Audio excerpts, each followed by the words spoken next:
Hey guys, Jack here today bringing you an interview with Dad Sasser, who is the lead multiplayer designer on Battlefield Hardline. I sat down with him at Gamescom for a little chat and he revealed to me all sorts of new details about the game, from alligators to class mechanics and gadgets. Enjoy. Tell us a little bit about the new game modes that you're showing off at Gamescom. You bet, Jack. Well, today we've got Hotwire and Rescue, which are some of the new modes we're unveiling. Hotwire is all about high-speed chases and vehicle action. As you know, Battlefield's kind of famous for having vehicles in its multiplayer experience, and we felt that a mode that really showcased these vehicles and made them an integral component of the gameplay was a really fun and exciting idea. And in fact, Hotwire's been really popular at the studio. It's one of our most favorite modes to play there. Rescue is a competitive focus mode. It's small teams, 5-on-5, no respawns, a short time limit, and we really want players to focus on accomplishing the objectives as opposed to going into single elimination style gameplay. Obviously we heard that the game was delayed. It's been pushed back about 6 months, right? That's right. So what was the reasoning, the thinking behind that? Why was the game delayed? I think there are a number of reasons, and I think one of the biggest reasons is we got a lot of fan feedback, right? That's one of the things we're here talking about today. We got a lot of feedback saying, hey, we really think the game is fun, the theme's really exciting, but you need to go further with it. You need to differentiate the cops and the criminals more. You need to go deeper on these things and make sure the game is more polished and more balanced, make sure the maps have more interaction in them. And above all, you need to make sure it's stable. And these are the three major points we're really focusing on: making sure the cops and criminals feel different, making sure the game is stable upon release, and then making sure that everything is polished, balanced, and feels believable or authentic. You're really trying to play into that asymmetric gameplay. Maybe have you looked at having asymmetric weapons yet? Or that's a really interesting question. Yeah, actually we have, and we're talking about that a lot right now. We don't have anything to show on the floor today about that, but we actually have some pretty cool ideas. And what we mean by asymmetric weapons, of course, is weapons that can be used only by one faction or the other. So, for example, the criminals might have access to the AKM, and the cops have access to the M16A3, but both sides don't necessarily have access at all times to both weapons. Now, if you remember Battlefield 3, they tried this, and there was a little bit of an issue. For example, when you first started playing, when you first got in the game, you got that AK, and you're like, pop, pop, pop, and I got some kills with it, and all right, I got the red dot, I'm going to put it on. Next round, I'm going to dominate, and oh, I'm on the US, and I can't use it? Well, we don't want players to feel that frustration, like they lost that investment, especially early on. So we've got some cool ideas on ways to prevent that kind of frustration, whereby your investment's still going to matter. We're not going to go into detail yet, but I look forward to talking more about that. When I played the game last time, something that I thought was a really cool idea was the RPG in the back of the truck. So that was like a perk that you could take for your vehicles, right? That's right. You just mentioned to me about how you're considering making that a battle pickup. Can you talk about that a bit more? Well, you know, one of the big bits of feedback we got from the community was that the fantasy was a little bit broken by the amount of explosives in the game, right? The lock-on missiles like the Stinger or the explosive weapons like the RPG would seem too frequent and a little bit outside of what people expected from a cops and robbers game. And we thought about this and we thought, that's a really good point. We don't want to lose the excitement and the fun of a giant explosion. Everybody kind of likes the RPG and the Stinger, they're fun, right? But what can we do to reduce the frequency? And we thought about this a lot. We tried a couple of different things. First is, as you mentioned, we've got the idea of this equipment in the trunk, which we jokingly call junk in the trunk. So we got like RPGs and Stingers and so on in the trunk of the car that you can equip. But also, more interestingly, we've put them in battle pickups in kind of power positions in the map.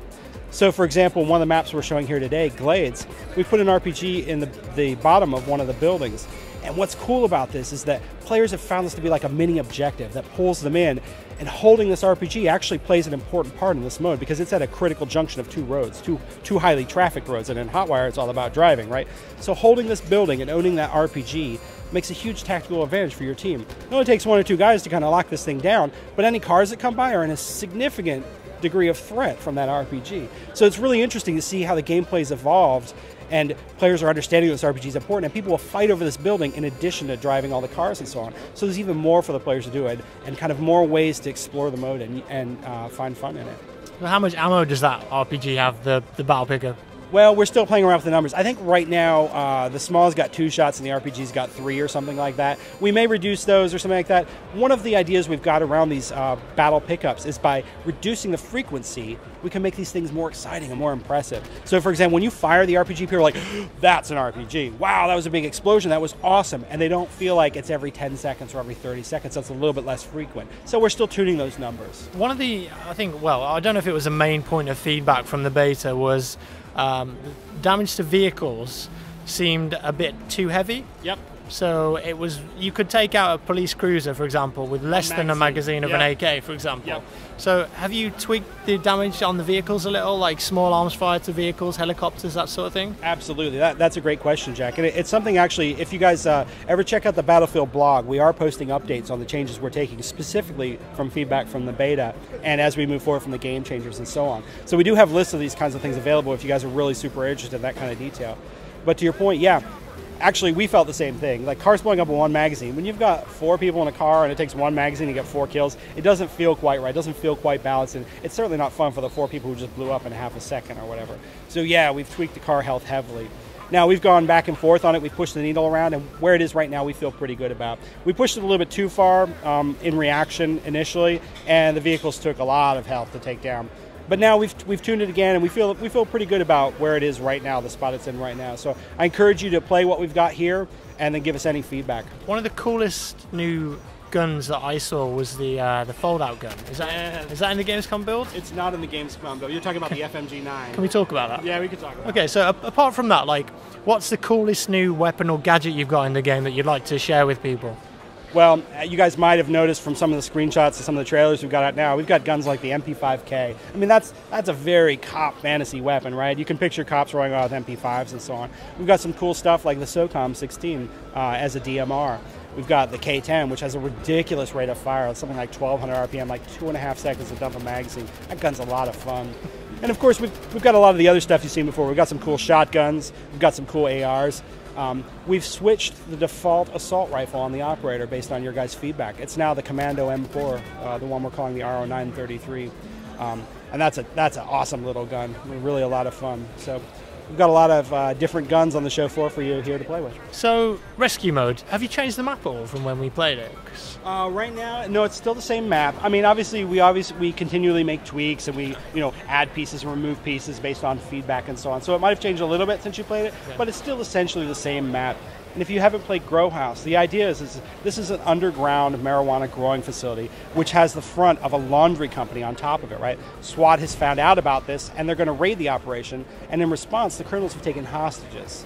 Now SWAT has to go in and free these hostages from the basement, but they're under a very strict time limit because the hostages are being used as pawns in the criminals' negotiations. The criminals can successfully negotiate before SWAT is able to break their leverage. They're going to get away and win the round. But if SWAT is able to free at least one of the hostages, their leverage is compromised, and they're not going to be able to get away, and SWAT's going to win. Now keep in mind, this is a no respawn mode, right? It's a single elimination mode, and with that tight time limit, it's really important that you get in there quickly but intelligently. Now to this end, we've really amped up the idea of situational awareness, and that's not just looking at things, right? This is also listening, using your other senses. So we've added things like doors that make noise when you open and close them. So when you're in the basement defending as a criminal, you know that there's a SWAT guy coming in down there. Now, of course, SWAT knows that you can hear them, right? So they're going to spoof you. There may be some guy down there opening and closing the door trying to distract you, while his buddies are going the back way, right? So there's a lot of cool tactics to use there. We've also got some exciting new kit for you to use. We've got like the sabotage device. Now, this is a kind of a bomb you can place on any interactive object, whether it's a vehicle or it's a door, or it's even that little radio you can turn on to mask noises in the Grow House. You can sabotage just about anything that players can interact with. Can you put it on stuff like a button, yes, say, which opens a garage door or something? You sure can. You can put it anywhere you want. Now, some of these are going to be more effective than others, right? Because the bomb is visible, and that's one of the ways you're going to know not to use it. But one of my favorite things to do with this is to catch unwary players. It's great when you know it's visible and the guy doesn't check, and he uses the thing anyway, and you're like, okay, I earned that one. That was good. So I think there's a lot of interesting gameplay there. Now also, there's obviously a counter to this, right? The first is obviously you can explode it or shoot it or blow it up or whatever, right? But the second is that the engineer's repair torch can be used to disarm these things silently. So the guy doesn't even know you disabled sabotage. And now you can bust through that door and you can take him down, maybe unawares. I remember something you showed me before was the sabotage bombs. You can put them underneath cars? Yes, that's right. Are they only visible underneath the car, so someone would have to check? Right now you have to check, and you can crouch or go prone and see if that bomb's under there. So it's a pretty crafty little way to, to worry about things. Yeah, I can imagine some pretty hilarious scenarios with that thing. It's going to be good fun. So in the Gator Hunt map, that's the one you've got Hotwire on, right? That's right. there were some alligators in the swamps. And what's the deal with them? Do they come out and do damage to you if you go too close? They do. I heard a funny term. Somebody was calling it alligator-lution or something like that. It was kind of amusing. So these gators are located in different areas around the map. And now, currently our gators are a little bit cowardly, and they'll run from you if you approach them with a gun and you shoot at them. But if you turn your back on them, the sneaky buggers will come up and bite you. So watch out. Now, obviously, the map is called Gator Hunt, and we already have all the players asking to be able to kill and shoot the gators. So we're going to let you do that, and you're going to get some points for it, too. Right, okay. You might get Peter knocking on the door, but... Hey. That's a fair point. Yeah, I'm sure there's a scene in BF3 single player where you kill a rat with a knife. That's right, I remember that, yeah. Like, DICE got in trouble about that. Oh, really? Yeah. I take it back. Maybe we can... Yeah, maybe you can pet them instead, right? I like this, or feed them. Yeah, feed. You could have it as a pet. That'd be amazing. Attack gators? Yeah. Yes. Yeah, that'll totally play into the cops and criminal fantasy. Right? Okay, so I also noticed that you've got the tracker dart back in. Yes. So does that mean that you've completely removed solo lock-on weapons from the game? Do they have to have a tracker dart on? Well, pretty much. Now, we currently don't have the Stinger as a battle pickup, but we have talked about putting it in as a battle pickup. We have, however, removed the heat seekers from the Little Bird and some of the other air vehicles. So we're definitely downplaying the lock-on weapons, and we want it to be more of a teamwork-based effort like the Soft Flam and the Javelin were. So the idea is that you can solo the tracking dart and the rocket launcher, but it takes a lot more effort. Obviously, with the rocket launcher being a battle pickup, you'll have to be near the battle pickup, tag somebody with the dart, then get that rocket launcher and get a lock-on with it. But when you do, is it satisfying? I got a kill in Hotwire the other day with this thing, and the guy who's actually playing next to me, he's like, haha, the rocket's tracking him, that's really funny, he's going to die. And he looks back at his screen, and the rocket had just hit his car, so it was amusing. Yeah, good. So there are still lock-on weapons, and you can solo them, but it's just a bit more effort. It's a lot more effort, really. It's pretty difficult to do. I tried for a good bit, and I got that one, and it felt satisfying, but it was pretty tough to do. Okay, cool. And for weapons like the Magnum, the revolver, yep. Any trigger delay? Currently there is, but we're looking at completely removing that. I know the DICE CTE is definitely improving that, and we're going to take whatever they do and then see if that's enough, if players want more, if it's instant or whatever it might be. We definitely are listening to your feedback, and again, as usual, make sure you comment, post on the forums, send us messages on Twitter, whatever it might be. Make sure we're hearing your feedback because we're really interested in that. And if that's something a majority of you hate, we want to fix it. We want to change it. We want to make the best game possible. I remember seeing the weapon license in the game. Yes. So have you revealed any more information about that? How does that work? So with our approach to asymmetric weapons, you mentioned this a little bit earlier that Battlefield allowed you to unlock them and take them across factions. The new weapon license would basically allow you to do the same thing. For any weapon? For pretty much, well, they'll be within the class still. So you'll still be unlocking the weapon for that class, but it'll be unlocked across both factions. One of the really cool things about this is we're going to remove the need to get kills with the weapon to use the license. Once you have enough money, you'll be able to use that license on any weapon you want. So if you have enough money, you've been playing as Assault, you're like, wow, I want to play professional, but I really don't want to use that R700. I just want to go straight for the SOCOM 16, and I want to use it on both sides. You could save up and you can do that. You could buy that weapon and buy the license and just go rock out to your heart's content. Obviously, you showed some of the single-player content this time with the 12-minute demo. Yep. Do the multiplayer and single-player ever mash together? Are we going to see the characters, or are they completely separate beasts?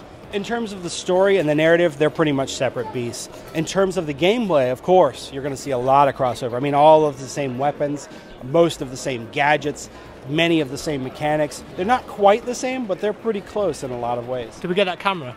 Which one? The camera that he scans and tags people. We don't have that currently, but that doesn't mean you won't get it. Right. I don't know how well that would work, because you could just permanently see it. It's like a wall hack, basically, wouldn't it, man? I guess I should tell you this. We tried that, actually. We had that in multiplayer for a while, but we were concerned that players wouldn't actually enjoy that it would feel like a little bit of a wall hack or whatever, so we actually took it out. We had it working in there, though. Okay. Going back to rescue mode for a sec. Yep. When I played it, I had the conversation with you about the destruction resetting. Yes. Is that still the case where it continues, or have you... So I like to think of this as kind of a happy accident, right? It's actually a technical limitation. It's fairly difficult to reset the destruction every round.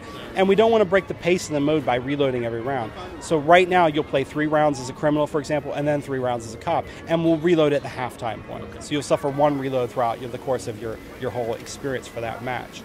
Now, it seems like kind of a bummer at first, but then as you start to play, you're like, wait a second, this is actually kind of cool. When the destruction doesn't reset, you can start tying that into your strategies for the subsequent rounds. All right, guys. Sorry, and that includes stuff like open doors as well. Oh, yeah. It's every aspect of it. None of it gets reset, right? So if you're like, all right, guys, this round, I'm going to go around back. I'm going to blow up the fuel tanker. We're going to create that alternate entrance in, and they're going to think we're coming in the back, but I want you guys to go in the front. And then the following round, I want you guys all to rush in the back and go in the back right away because they're not going to expect it. So you can start using these strategies that lay across multiple rounds, and we think it's going to be really exciting and interesting for the players who use destruction strategically in this way. So what's the coolest thing that no one's asked you that you can tell me about Battlefield Hardline multiplayer? Like, oh, that's a good question, Jack. I don't know. Let me think about that for a second. Or maybe no one's noticed. No one's noticed. Well, you already know this, and I bet a lot of the beta players too, but I still am really a fan of the takedown interrogation. I was just playing on the show floor against some players playing Rescue, and it's so critical in a mode like that. If you can actually pull that off and get that guy down, I flanked around everybody, and there were 3 guys, and I took down the last guy, and his 2 buddies didn't notice. And when I interrogated him and the other 4 dudes showed up on the map, my team went to town. They just took him down. They knew where they were. They chased him down. They shot him, and the guys were like, how did they know? Oh, they interrogated our guy. So I still think that's a pretty fun and exciting mechanic. Now, based on the Game Changers feedback, we've changed it so it's more based on a location, a small radius around the guy who's interrogated. So you're not getting this full map preview of all the players' positions. It's more specific to a squad or a specific location. So it's a lot less powerful than it was, but it also still has that high utility value, especially in single elimination modes. So we think it's a pretty fun, interesting mechanic, and I encourage all of you to give it a shot. Whether you're using the taser or you're performing a takedown from the back quarter with a blunt melee weapon, after the guy's down, you can go over to him, interact with him, and get him to give up the position of his buddies. So are you guys going to be continuing the Phantom program like we have in Battlefield 4 with the Easter eggs and the whole, you got to guess the password, get the assignment, that sort of thing? We don't have anything to say about that yet, but keep your ears open. Yeah, there is no Phantom program. What are you talking about? Yeah, I get that all the time. If I ask someone at DICE, like, what's going on with, they go, what are you talking about? There is no Phantom program, but of course, we love that stuff. Yes. The community comes together, we work it all out, and it's brilliant. All the little Easter eggs. So I hope you guys continue that trend because it is really cool. I guarantee you there will be some Easter eggs in the game. Yeah, I've already seen some donuts that you can spot. It's like delicious donuts spotted, and that sort of thing. That's brilliant. That sort of stuff. Oh yeah. So of course with the CTE client.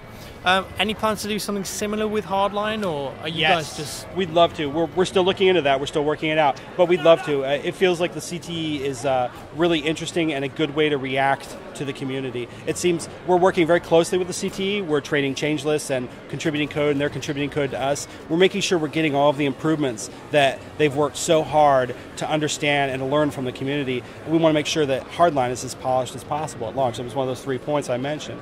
And I think this is a really good way to get to that level of polish. So no promises. We don't have anything solid yet, but it's certainly an interesting possibility. And you're going to have all the updates like the 30 Hz tick rate, all the netcode improvements, bug fixes, all that sort of stuff. Yes, yeah. And we've still got some stuff you guys haven't seen yet coming in from the CTE. So some of the improvements, some of the more technical improvements that'll reduce the idea of getting killed behind walls and things like that. And actually specifically improving the experience for medium to low ping players. So finally, now considering that you've been working on Hardline a very long time, and the delay and everything, like what are you most proud of about the game? I think I'm really proud of the team, to be honest. I mean, these guys have worked really hard to bring you an awesome experience, and it's been a rocky road, as you know. And their unflagging commitment and their enthusiasm to bring you guys an awesome game makes me kind of humble sometimes. I mean, it's amazing how much hard work goes into making these games and how many people are involved. And there's a lot of effort involved in getting these games polished and stable. And some of these people are kind of the unsung heroes. The guys working the back end, the guys providing the server support, the guys working on the network code. All of these guys, you don't hear a lot about them a lot of the times, but they're critical to the success of the game. And I just want to call all those guys out and say, they're doing a fantastic job, and I couldn't be happier. Okay, cool. Well, thank you very much, Thad. It's been my pleasure. Been a lot of fun. Awesome. So there you go. Hope you enjoyed that one. Thanks a lot to Thad for letting me throw all those questions at him. Some very interesting stuff came out of that, I think. Let me know your thoughts on Hardline in the comment section down below. Cheers for watching, guys. Leave a rating if you enjoyed the video, and I'll see you in the next one.